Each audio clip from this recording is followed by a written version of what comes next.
kryžius iš žmogaus rankų.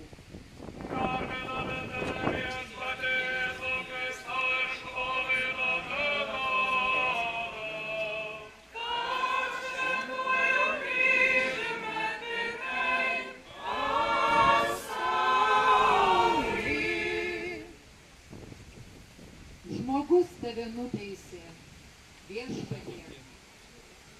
Jis atneš tau ir kryžių. Šito jis tikrai pasirūpins. Ir ant pečių dar jį uždės. Šitą jam įprasta. Įprasta jam krauti savo naštas kitiems. Kitų sąžinės apsunkinti. Ne tik pečius. Tau ši našta viešpatie dvigubai pasunkės. Tarsi judo pabučiavimas vėl nusmelks tau per širdį. Argi šitos rankos turėtų tau kryžių užkrauti? Tavo paties sukurtos rankos.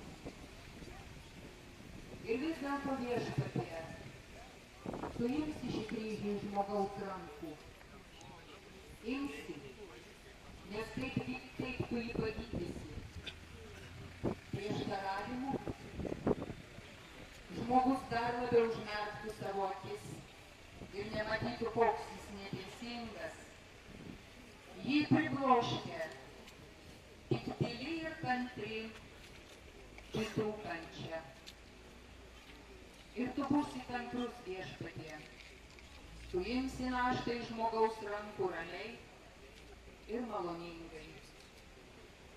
Ir tu nuginkluosi jį. Žmogus nepakels tavo tylios ir ramios kančios. Jiems kažkas persekioti ir kankinti. Ir jis pabus iš savo pasimėgavimo, kankinti kitus. Jis neištvers. Tu jį, viešpatie, išpirksi jau pačia tylia savo kančia.